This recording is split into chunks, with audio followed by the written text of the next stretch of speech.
a new topic in neoplasia. I hope you all are well and fine.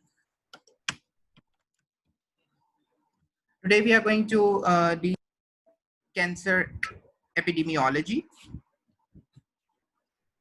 I hope that you all remember what neoplasia is, what was the classification of neoplasia, and all the other aspects we did last time in malignant tumors. So now moving forward, in cancer epidemiology and how a neoplasm or a cancer evolves, we are going to deal with some etiological factors and some epidemiological factors today. So in cancer epidemiology, there are a variety of factors which predispose a person to cancers. That includes geographical distribution, environment, age, and very important, genetics. So no cancer is without mutation.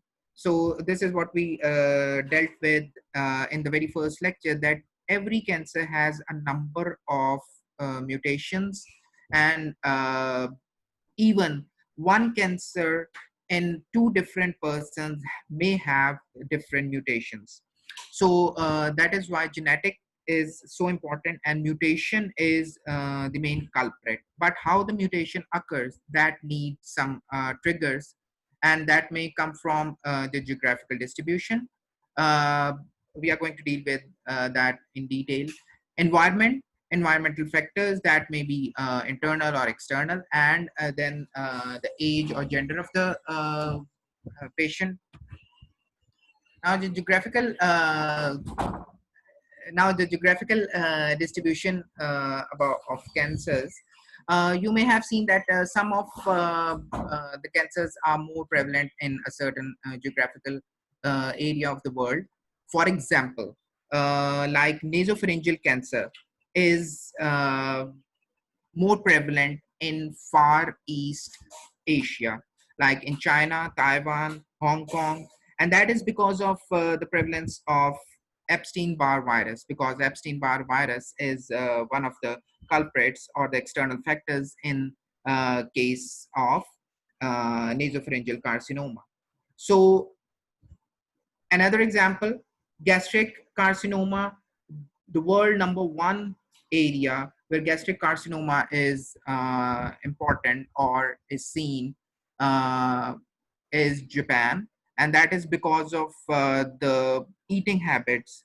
It is because of the smoked fish they are eating, and that contains nicotinamides, and that is one of the precancerous uh, factor that provokes gastric carcinoma. Same way, if you go to the Middle East, schistosomiasis is important, and schistosomiasis is prevalent, as we did in parasitology, that schistosomas are only seen in the Middle East, and the most important country is Egypt and Saudi Arabia. They can cause bladder cancer, and that is squamous cell carcinoma of bladder, and that is one of the late complications if schistosomiasis is not treated. So again, uh, regarding schistosomiasis, bladder cancer, you are going to see patients in the Middle East. So same way, the gastric, the colonic cancers, they are more prevalent in the Western world, and most likely in Americas. And the gallbladder cancer, again, the number one country is Chile. That is again because of one, the eating habits. Second, the genetic predisposition. uh, Genetic predisposition is very important in the formation of cancers. So sometimes the population or a nation or a tribe is genetically predisposed to a certain cancer. So this is what geographical distribution of cancers is, and this is why we should know all these factors while treating a cancer. Regarding our country in Pakistan, uh, oral cancers uh, and pharyngeal cancers, they are more prevalent in Sindh and particularly in Karachi and Hyderabad. That is because of the chewing of pan. Again, on the second number, it is KPK, and in Peshawar, that is again because of chewing Naswar.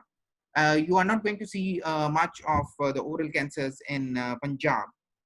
This is what geographical distribution is. Now, regarding gender, number one cancer in males is prostatic cancer, and number one cancer in females is breast cancer. But number one cancer in both the genders, uh, in respect to the death, is lung cancer. So, prostatic cancer in males and breast cancer in females, and lung cancer according to the death, that is in both.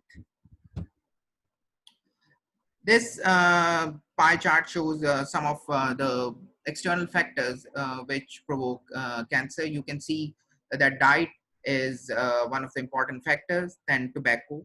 Tobacco is actually having a number of chemicals and number of precarcinogens which can provoke cancer. It is not just the nicotine or any one of them. There are thousands of chemicals and the smoke, particularly the tobacco smoke, which are named now, and they are predisposing many of the tissues to malignant tumors. Then sunlight, ultraviolet radiation uh, predisposes to skin cancer, squamous cell carcinoma, and basal cell carcinoma. Then there are certain viruses which are going to predispose to cancer. We are going to see that in detail also. In cases of bacteria, there is only one bacteria that is notorious for causing cancer, and that is H. pylori, Helicobacter pylori. Helicobacter pylori is a gram-negative rod, and it causes four important diseases in the stomach. One is gastritis. Second is peptic acid disease, that is GERD. And another is peptic ulcers. And the fourth is gastric tumors.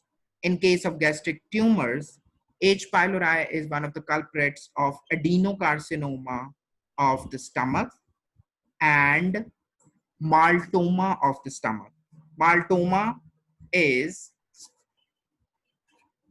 malt related lymphoma. Malt is mucosa associated lymphoid tissue that is present in the stomach, in the colon, and the entire GIT, starting from the stomach till the anal canal. Then this mucosa associated tissue is also present in other areas like respiratory system, like urinary system, genital system, and even the nasopharyngeal region. So malt or maltoma means malt lymphoma. That is a B cell lymphoma. So adenocarcinoma of the stomach and maltoma both are malignant tumors, and they are uh, the background is because of the H. pylori infection, which is not treated, and if the mutation occurs in the gastric cells, so they can lead to gastric cancers. Viruses are notorious for causing tumors, and we are going to see which viruses in the later slides. In cases of fungi, uh, there are no such fungi which are directly related to any of the cancers. In case of parasites, there are two parasites which are related to cancers, but not directly. Tumors are actually the complications of those parasitic infection. One is schistosomiasis and other is leishmaniasis. Leishmaniasis is less common in causing cancer as a complication, but schistosomiasis in the bladder and schistosomiasis in the gallbladder and biliary system can lead to first metaplasia, dysplasia, and then a malignant tumor, that is a neoplasia.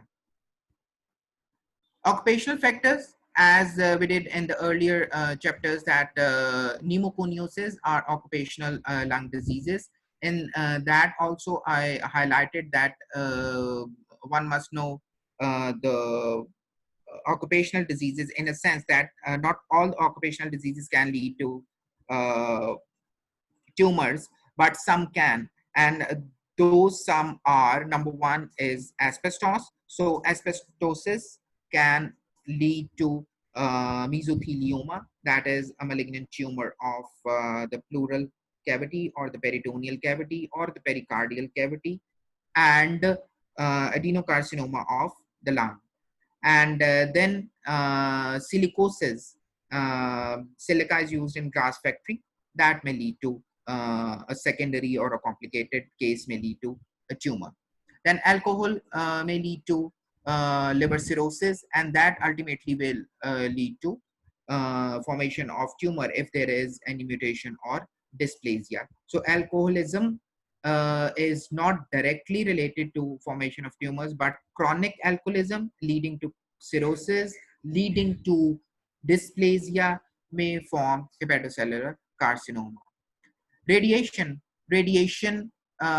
is an important factor in x-ray departments, so protection is important. And as we did in the first chapter, that radiation may lead to tumor, but in that time duration is very important, dose is very important. So a small dose over a long period of time without protection may lead to bone cancers, lung cancers, breast cancers. These are some of the cancers in children. So leukemias are very important in pediatric age group. You are not going to see solid tumors in pediatric ward. So these are some of the tumors which are seen in the pediatric ward. Leukemias, and then second lymphomas. So leukemias are number one cancers in children. It is not that leukemias cannot occur in adults, but in cases of children, leukemias are important, and in cases of children, they are responsive to chemotherapies also. Same way, lymphomas. And other three tumors, they are blastomas. So in the first lecture, I told you what a blastoma is. A blastoma is a malignant tumor arising from an embryonal cell. If that embryonal or a blast cell is uh, residing in the adult after birth. So neuroblastoma is a tumor of adrenal glands. Wilms tumor is nephroblastoma. It is a tumor of kidney, and retinoblastoma is of retina. So blastoma are very aggressive malignant tumors in children. And then you may see sarcomas of the bone and skeletal muscles in children. So this slide is just to emphasize that what is the importance of age in cancers, and why should one be very particular about the age of the patient. Neuroblastoma has two peaks, in children and then in old age. You are not going to see much neuroblastomas in the middle age. You cannot see a retinoblastoma in adults. You cannot see Wilms tumor in adults. You can see leukemias and lymphoma in adults, but they may be acting or behaving in a different way. Same is the case with sarcomas of bone and skeletal muscle. Sarcomas of bone and skeletal muscle arising in children are different from adults. So that is why gender is important. And then, the age is important. And same way in gender, breast carcinoma, males also have breast, but they don't have breast tissue as the females. They don't have tubules, well-formed tubules, and the lobules. So breast cancer occurs in female, more than the males. So 99% of the breast cancer occurs in female, and 1% of the breast cancers occur in male. But in males, breast cancer is aggressive in a sense that they don't have a well-developed tubules and breast tissue. So whenever a breast cancer is going to develop in a male, that is going to invade immediately into the underlying tissues that are the muscles and the bones. But in cases of females, because there is well developed breast tissue, there is fat, and then there is breast parenchyma. So if the tumor invades the underlying muscle and the bone, that becomes stage 4. Genetic predisposition to cancers, there are certain inherited syndromes which are clinically important, which may predispose to cancers. Then there are certain DNA repair syndromes, uh, and one of them you already know is xeroderma pigmentosum in skin. The repair enzyme is absent or defected. That is why a patient having xeroderma pigmentosum develops squamous cell carcinoma and basal cell carcinoma of skin. And the patient mostly dies because of the cancer, not directly because of xeroderma pigmentosum. The patient is normal otherwise from inside. All the organs are, all the vital organs are normal, but because the repairing enzymes in the skin, they are defected, if there is any mutation, that mutations goes unchecked, and the cells which are dividing are going to carry the mutation, and then they are going to form a tumor in the direct ultraviolet radiation. So we all are exposed to ultraviolet radiations, but patients having such skin diseases in which there are such hereditary skin diseases in which there are skin uh, repairing enzymes which are not proper, they are going to uh, get such kind of tumors more than the normal person who is exposed to the sunlight. Then there are 4 tumors which we consider are familial. Familial tumors include brain tumors, ovarian malignant tumors, breast and colon malignant tumors. So familial means, as we did in the earlier chapters also, genetic means anything related to the gene.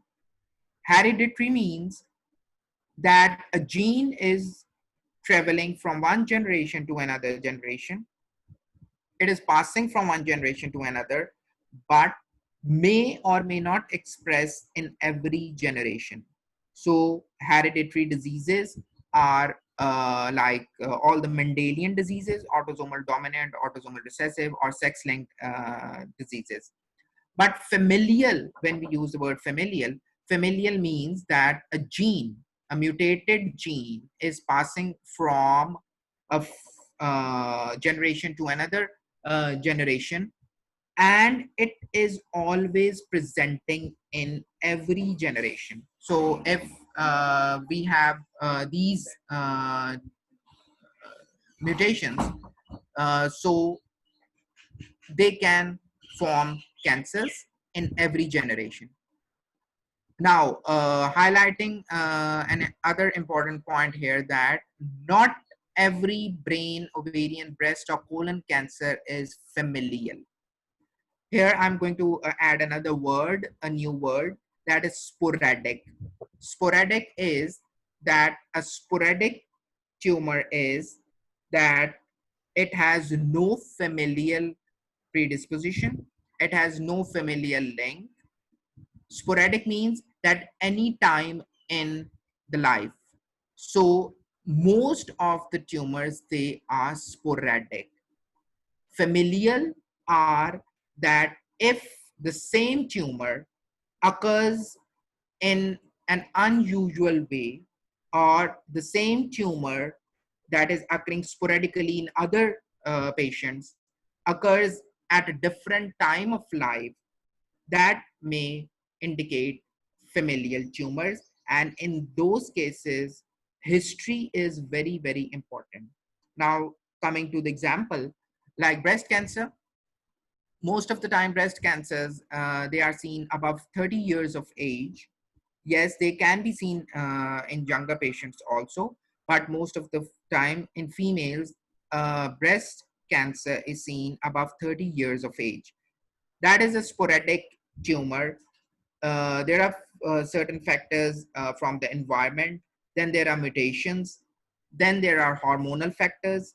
But if you see a same breast tumor in a very young age, like in 20s or teen age, that is something that you should go into the history of that patient. That means that whether any of the relatives, mother, grandmother, any sister having the same tumor, that means that it is familial. Why it is important? Because while treating the patient with familial breast cancer, you are also going to counsel the family of that patient. You are also going to indicate the incidence of breast cancer in the coming generations also. So familial means that each generation is uh, presenting with a tumor. So these are the four notorious tumors which may be familiar. Then, in cases of chronic inflammations, you know inflammatory bowel disease. There are two types of inflammatory bowel disease: ulcerative colitis and Crohn's disease. In these cases, again, ulcerative colitis is one that may predispose to colonic cancer. Then there are other precancerous conditions.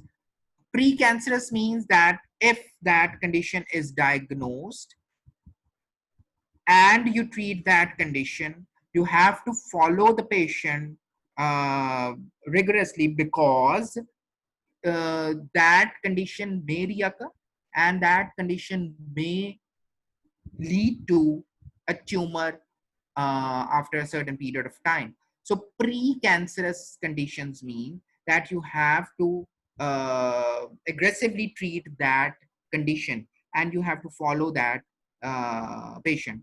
So leukoplakia of oral mucosa is a precancerous. Yes, it is treated. It may disappear, but you have to follow the patient for the reoccurrence. Villus adenomas of the colon, it is a benign tumor of colon, but if it is a villus adenoma, it the patient has to be followed, because reoccurrence of villus adenoma can lead to adenocarcinoma of stomach. Villus adenoma of colon is one type of benign tumor of colon. Another is tubular adenoma. Why to know? Because tubular adenoma is not pre-malignant, but villus adenoma can be pre-malignant. So there are certain factors inside and outside the body that can lead to cancer, and the time duration is very important. Again, in this diagram, one thing we actually did all the others, but weak immune system may lead to cancer also.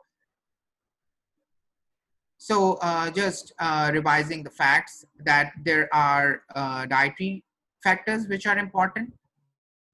Same age, same gender, but if the environment is different, that may lead to certain mutations.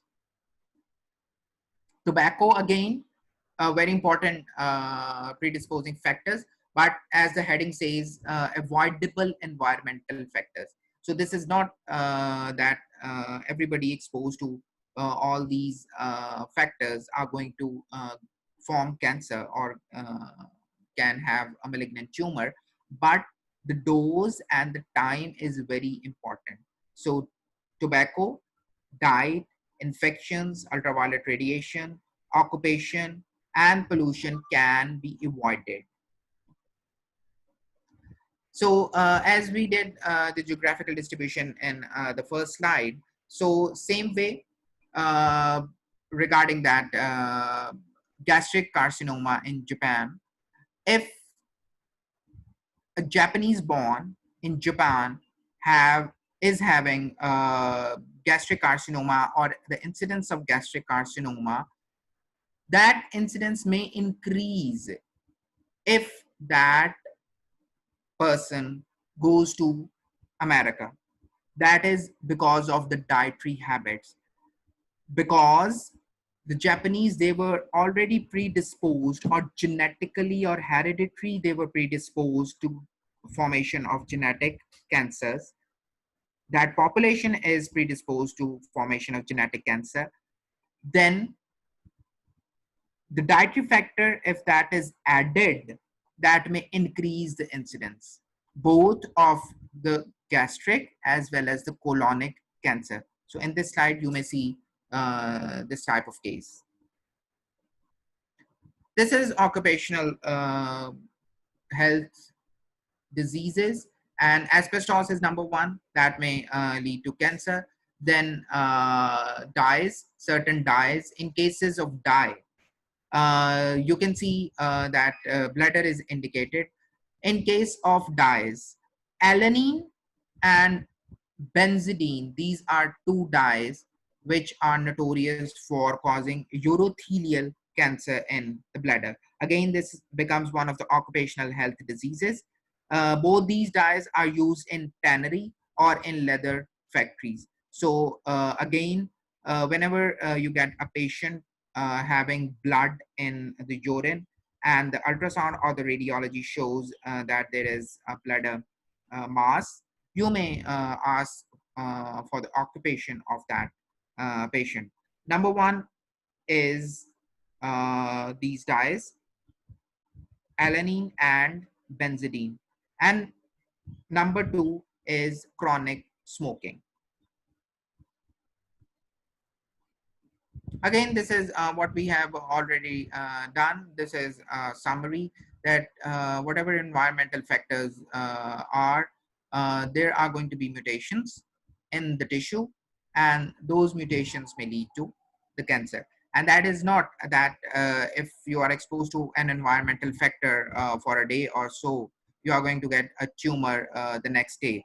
That will take some time, because there are a number of mutations before or between the exposure and the formation of a clinically presentable tumor. This shows the hereditary aspects we did. That hereditary means a gene or a mutated gene is, or a defected gene is traveling in the generation, but may or may not present. But in case of a familial, it may, it has to present in every generation. So familial cancers, they are very important in regard the counseling of the patient. So this is what I'm going to highlight here, the word sporadic. So yes, kidney cancers can be familial, but most of the cancers, even the breast or the colon or the brain cancers, which we call them familial, most of them are sporadic. And the sporadic means that they can occur any time in life, but they may be familial also. So this is just a risk diagram. So this is another diagram just revising the repair activity. So those diseases in which DNA repair mechanism is defected, those patients are prone to development of cancer, and xeroderma pigmentosum and skin diseases are very important. So chances of cancer, it depends. So a person who is exposed to the same dose or the same environment may not develop cancer, and another person who is exposed to the same dose or duration of the factor may develop. So again, That means that not a single factor is important. It is according to the body of the individual patient that is important. The individual internal mechanisms, the genetic makeup is very, very important. So we must know the environmental factors, but we must know the genetic factors. This is, I'm going to highlight here that, like I said in the start of the lecture, that the same patient, patients of the same tumor, if you see 10 patients of breast cancer, they are going to be individual patients of breast cancer. You cannot impose the treatment or your management on all the patients in a similar manner. So that is why genetic makeup or the individuality is important. Coming to the molecular basis of cancer, according to the factors we discussed, uh, gene, mutation in the gene, and a number of mutations, they are very, very important. So that means that all the cancers have a molecular basis. All the cancers have a genetic uh, base. So what are those genetic bases? There are four classes of normal regulatory genes that are target for genetic damage, and those include proto-oncogenes, and then there are tumor suppressor genes. Proto-oncogenes are genes which are inactivated, and they are going to get activated once they are mutated. And tumor suppressor genes are activated normally in the body. They are going to get inactivated once they are exposed to the factors. So both these genes are coming under the heading of oncogenes. So oncogenes may be proto-oncogenes, they may be tumor suppressor genes. Proto-oncogenes are inactivated normally, tumor suppressor genes are activated normally, and the opposite of that may lead to tumor. Genes that regulate apoptosis. In the first chapter, we emphasized that if a cell is having any mutation before the division of the cell into two, if that mutation or the damage to the DNA is not repaired, the cell is automatically going to undergo apoptosis. So that apoptosis is one of the beneficial mechanisms in our body. But the genes regulating the apoptosis may get altered or may get mutated. So the mutation or the repair may go to the next dividing cells, and that may lead to cancer also. Then the genes regulating the DNA repair, as we have already done. So this is a slide showing you that there is initiation of a neoplasm. There is a normal cell, and then there is a mutation. Then there is promotion. Promotion means that there are more mutations. And then there is progression. This is what I was emphasizing. This is what time is. This is what duration is. So a single mutation is not going to form a big clinically presentable tumor. So you need a number of mutations, and whatever is going inside the cell is not visible outside the body till the tumor is 1 centimeter big to present clinically. So initially there is initiation, there is promotion, and then there is progression of the tumor. This is a theory that there are tumor suppressor genes, there are proto-oncogenes. So this diagram shows that tumor suppressor genes, if they get inactivated, or the proto-oncogenes, if they get activated, that is going to form a tumor. And a single tumor or the same tumor may have both the genes altered or mutated. So this is cell division, and you can see that a single cell is going to form a big tumor. This is that point that I emphasized in the first lecture, that all the tumors, whether epithelial or connective tissue or arising from the lymphoid or hematological origin, they are from a single cell that gets the first mutation. All the other mutations are occurring in the dividing cells from that single cell. So the first initiation is in a single cell.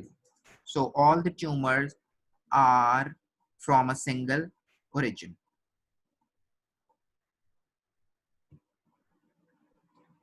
So this side shows a normal and a cancer cell. So there are large number of dividing cells in cancer.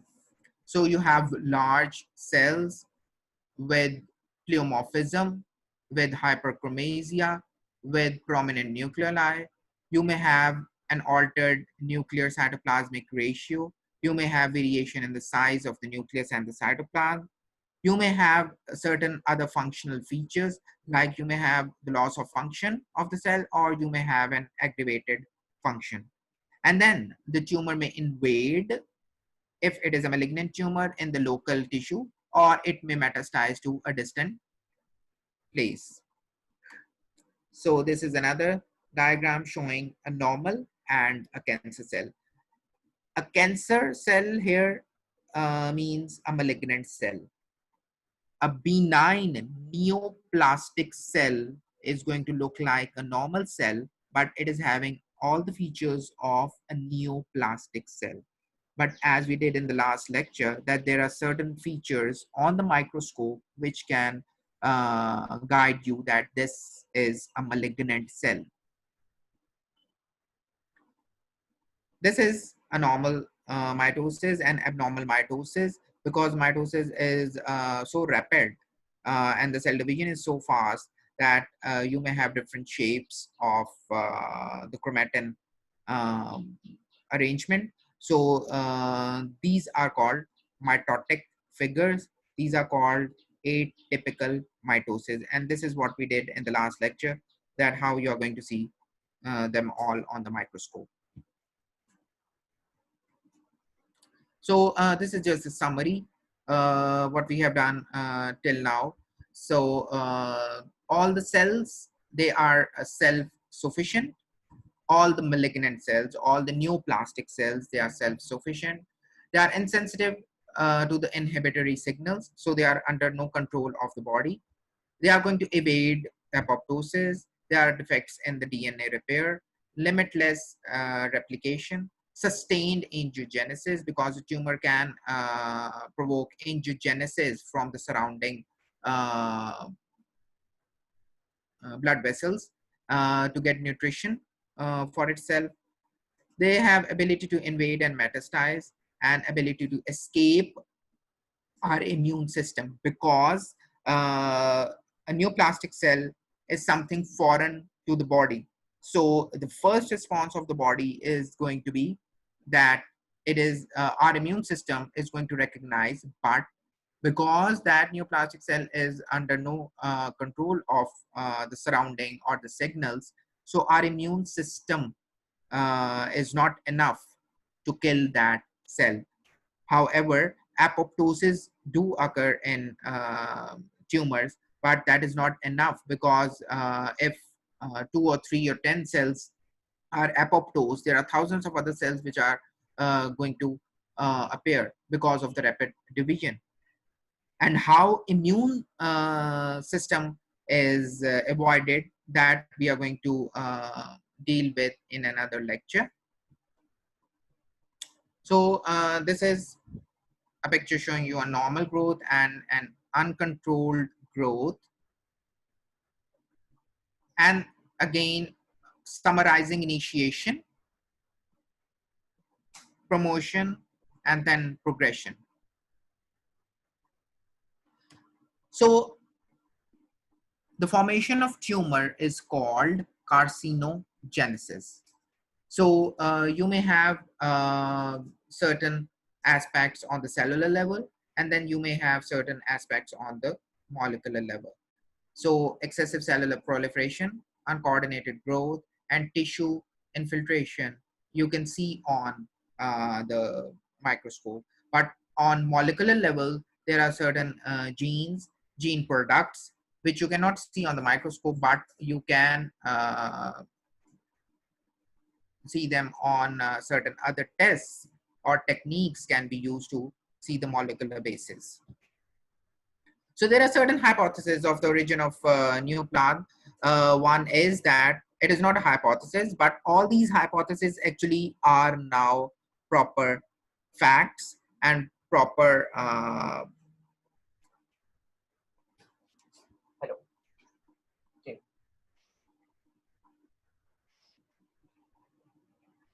अच्छा चलो मैं summarize कर देता हूँ खत्म कर दिया चल Okay, so carcinogenesis means formation of a tumor. So these are some of the hypotheses of the origin of new plant. So oncogenes and tumor suppressor genes, viral oncogenesis, epigenetic hypothesis, and failure of the immune surveillance. And the agent causing new plant, that is etiology of the tumors, and that is actually the external factors which are going to trigger all the genes. So we are going to deal with all these hypotheses one by one in our next lecture. So our next lecture is going to be on the formation of tumor, in which we are going to deal with the hypothesis, the formation of tumor, and the etiological factors. So we are going to deal with some of the etiological factors and the tumors in detail next time. So thank you very much. If there are any questions, you may ask. अस्सलाम वालेकुम sir जी sir lecture का time over हो गया तो मैं आपको सारे questions email कर दूंगी तो आप नेक्स्ट लेक्चर में जैसे आप Okay, I'm going to answer all those questions in the beginning of the next lecture. Thank you so much Thank sir you very much. Thank you.